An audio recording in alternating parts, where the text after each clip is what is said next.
Hi, and welcome to Week 11, Part 2 on Art of Africa.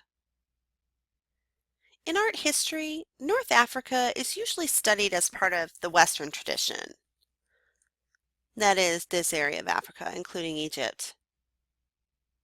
Sub-Saharan Africa, that is, Africa south of the Sahara Desert, is usually treated, on the other hand, as a non-Western region. The Western tradition often portrays Africa as a quote-unquote dark continent with mysterious ways and insular, isolated culture. However, this characterization is not really valid. The continent of Africa has been in contact with the rest of the world for a long time. At least since the 8th century, African merchants have traded with India and China. Africans have witnessed peaceful invasions by Islamic rulers from the Middle East. Initially, contacts between the West and Africa were friendly, but starting in the 15th through the 19th centuries, coastal cultures and their inhabitants were plundered by the slave trade. In the 19th century, extensive exploration of the interior of the continent by Europeans made way for massive colonization. At the end of the 19th century, Europeans had essentially divvied the continent up amongst themselves. Here's a map that shows just how accurate that characterization is. You can see all the areas belonging to the British, German, Belgian, French, Spanish, Italian, after one such gathering of nations to divide up the continent in 1884, known as the Berlin Conference. Sometimes the colonizers were pretty content to leave the Africans be, as in Cameroon, that was colonized by the Germans here. But at other times, the colonizers were not. And you can read about the punishment of the Benin Kingdom on page 880 to 881. Kingdom of Benin is right here. In the mid-20th century, sub-Saharan African nations started to gain independence again. Now the continent of Africa looks like this, with independent nations and modern borders. Although African cultures have endured pressure and influence from many sides for the last 2 centuries, amazingly, many of the art traditions that we will see today have continued uninterrupted for hundreds, if not thousands of years to the present day.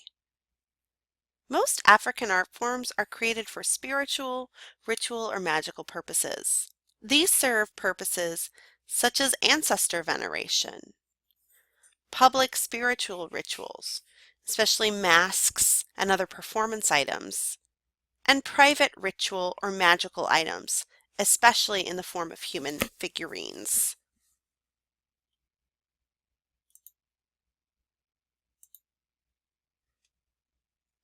There are several issues that present themselves when Westerners such as ourselves attempt to study African art history. One of those problems is that traditionally Africans passed history down through oral rather than literary traditions. Well, some would argue that oral traditions make for a more egalitarian and therefore more truthful history. The lack of ethnographies, which are discussions with local populations, can be frustrating for some Western scholars. In the same vein, the lack of a historical record and non-literacy has caused a severe underestimation of the complexity of African cultural traditions. Typically, Western scholars associated literacy and written literature with cultural complexity, and this is not accurate. This bias against oral tradition has resulted in a mischaracterization of African cultures as simple and a tendency to disregard important orally transmitted information. A related issue to this is the false sense of anonymity that has been ascribed to African art. Traditionally, African artists are well known in their communities. However, when African artworks are brought to the Western world from Africa, collectors did not feel it important to record the names of artists. Unfortunately, this has fed into the persistent Western perception of African culture as nameless and faceless. Another issue is shared by oceanic cultures as well as some North American cultures. preservation is not part of traditional value system of most African societies. Artworks, once used up, have no purpose and should be discarded. Furthermore, once a still useful item has been taken out of context and put behind glass or on a pedestal in a museum, it has lost all its meaning. This raises another issue, authenticity, which we've talked about before in discussing Native American art. In sub-Saharan Africa, continuous cultures with long-standing traditions change over time, as all cultures do. But changing cultures often respond to outside influences. The Dogon of Mali, for example, perform mass dancing ceremonies for their own culture groups, but they also perform for tourists. Your book mentions in its discussion on page 899 that the masks have changed based on encounters with the tourists and anthropologists. The textbook also mentions these masks are for sale. But what the author doesn't say is that the Dogon's performances for tourists are entirely different than those performed for their own group. The Dogon use old-fashioned masks like the Kanaga and rabbit pictured on page 899 for the tourists, while the new masks are saved for the Dogon viewers. The effect of tourist encounters leads to a question about what makes an artwork authentic. This is an interesting and important issue, one that non-Western artists with Western patrons struggle with all the time. However, it's important to realize that the issue of authenticity is a Western one. Authenticity as a concept is almost entirely connected to the collecting of non-Western art by Western people. One last issue that we will learn more about in a future chapter is primitivism. The word primitive was used in the late 19th century to describe artwork that came from Africa and other non-Western cultures. As originally used by art historians, it's meant to imply that an artwork is primal or from the depth of one's feelings. So-called primitive artwork, artists and art historians believed, was not a product of training, and training was perceived to stifle creative energies of Western artists. But this perception is almost entirely inaccurate and the result of either a failure to understand or willful ignorance of African artistic practices. African artists are often one of a line of generations of artists who pass down their knowledge for hundreds, if not sometimes thousands of years.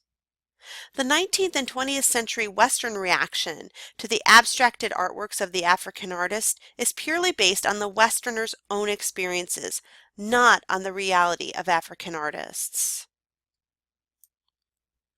Though it is quite difficult to generalize about such a large continent with such diversity, there are some threads and themes that run through African art that are worth mentioning. One thing a viewer of African art notices quickly is the importance of the human figure. Art is also often three-dimensional rather than two-dimensional. Perhaps that is because most art is imbued with magical properties that can assist the user in real-life situations, especially with the assistance of a shaman who may perform some sort of divination. Artworks are not meant to sit on a wall and just provide an imaginary picture into a world. Many artworks provide a sort of personal spiritual assistance.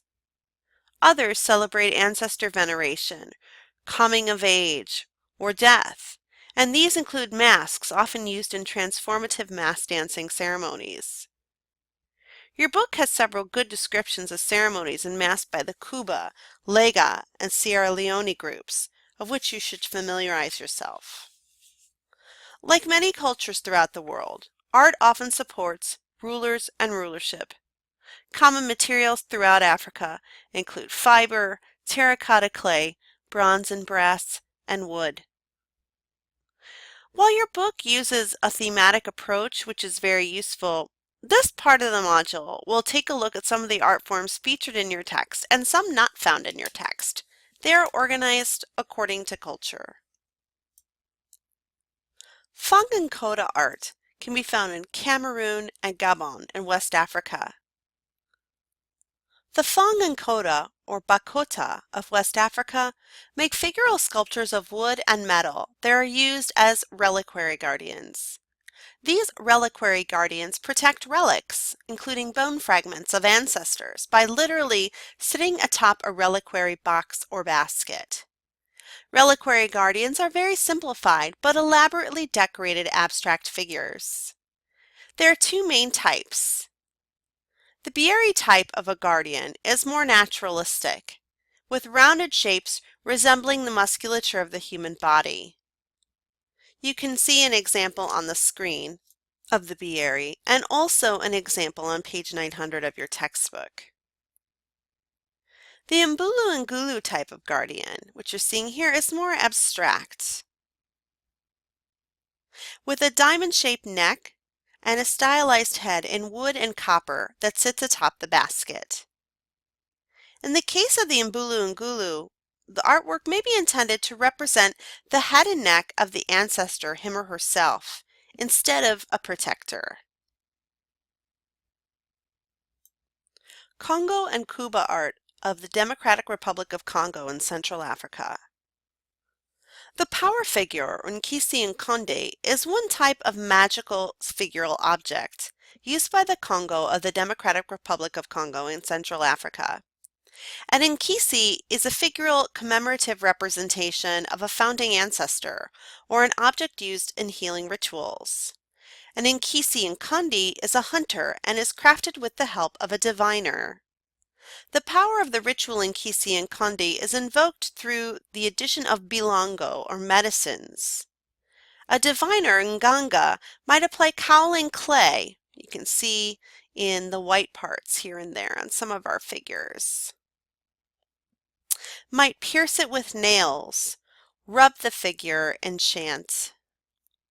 You can see some power figures in this slide presentation, and your textbook describes in depth the parts of a power figure, including its pakalala pose, on page 894. In addition to the Ngati Amwash mask, shown here and described on page 896 to 97, the Kuba people also have a mass dancing ceremony where the Inuba, or chief, is represented in mask form. The Inuba mass dancing ritual is for high-ranking male community members only. You can see a mask in action in the image on the screen. Baule art of the Ivory Coast of West Africa. The Baule of Ivory Coast, or Côte d'Ivoire, sometimes consult a diviner in order to create a spirit spouse. The spirit spouse is a wooden figure that represents the husband or wife of a Baule person that he or she has left behind in the spirit world. If one has trouble fulfilling one's traditional gender role, usually marrying or having children, a diviner would assign a spirit spouse that the owner would care for like a real spouse. In addition to the female version, Blolo Blah, of your book, you can find a male version here on the screen. Baule artists also create representations of bush spirits. These are wooden representations of otherworldly spirits that were thought to be ugly, deformed, and ill-tempered. However, artists render bush spirits as idealized humans so as not to offend them. Diviners appeal to them through dance to act on behalf of a client. Dogon and Bamana art of Mali, West Africa. Your book describes the Dama of the Dogon, masked funerary rites that are performed for locals and tourists. An image of traditional masks worn for tourists appears on the screen. While due to their expense, these ceremonies used to be relatively infrequent, the Dogon find it commercially profitable to perform them often, sometimes daily. The Bamana, also of Mali, create masks that fit like headdresses for the Chiwara ceremony. According to legend, Chiwara was an antelope human who showed the Bamana how to plow the earth. The Chiwara masks celebrate and encourage agricultural fertility. They depict an image of Chiwara on top of the dancer's head, which you can see here. Dance performance demonstrates the way the Chiwara mimed plowing to the Bamana people. Asante or Ashanti, and Akan art of Ghana, West Africa. The Asante or Ashanti people and the Akan peoples of Ghana make several traditional art forms. One is the Akuaba figure. The Akuaba brings luck and fertility. She is wood and typically has a flat forehead on a round head. The flat forehead is an ideal physical trait to the Ashanti. Like many figural African images, the Akuaba is somewhat naturalistic but also stylized and abstracted here and there. The ancestor bust is a commemorative figure in clay that can also take the flat-headed Ashanti shape. The photo on the screen shows an artist creating such a clay figure. The ancestor bust looks up to the sky and often motion toward their faces with their hands or appear to be singing. The linguist staff is a gilt wood staff carried by the linguist, a person who speaks for the king. While the gold leaf conveys the power of the position, iconography communicates the danger of misusing one's power. In your book, a figure holding an egg on page 880, which you can also see on the screen, conveys the delicacy needed to handle power. In the image on the screen here, the presence of the wise spider god Anansi reminds the linguist and the king that no one should presume to know more than the gods, represented by the spider god. Kente cloth was once an important marker of social status. It's now no longer restricted to use only by wealthy or important individuals. The woven cloth was originally crafted from silk fibers taken from Chinese fabrics, but kente is now made with rayon. The patterns have narrative meanings that can be read by viewers and often refer to Ashanti history. Yoruba art of Nigeria, West Africa. Many artworks are traditionally made for Yoruba kings in Nigeria. Two commonly decorated items are wooden doors and house or veranda posts. A set of wooden doors can display important events in the history of the Yoruba kingdom, including the meeting of foreign dignitaries. The set of doors on the screen from Ise describes the welcoming of a British figure. The example on the screen, let's see if we can find it. Yes, depicts the Yoruba king Ikire with another British dignitary. In typical Yoruba style, figures are depicted as short and somewhat stocky in these relief carvings. In contrast, taller, more slender style figures make up the verandas or house posts. In a house post, several ancestral figures are carved as if they sit on top of one another. Alternatively, family groups may stand in a pose of welcoming, like you can see here. Both sets of doors and many surviving veranda posts were carved by Olowe of Ise, who is the most prominent artist and a very prolific one of early 20th century Nigeria.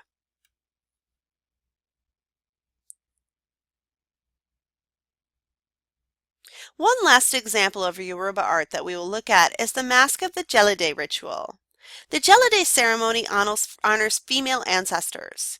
Male performers dress up as female ancestors wearing a helmet-style mask that sits atop the head. One type of Jelide mask depicts a sweet face that is topped by a turtle being devoured by two snakes. This ceremony celebrates the Ori Inu, or inner sight, of mothers. That wraps up week 11 on the art of Pacific Islands and Oceania and Africa. Next week, we return to Western art of the 19th century in Europe.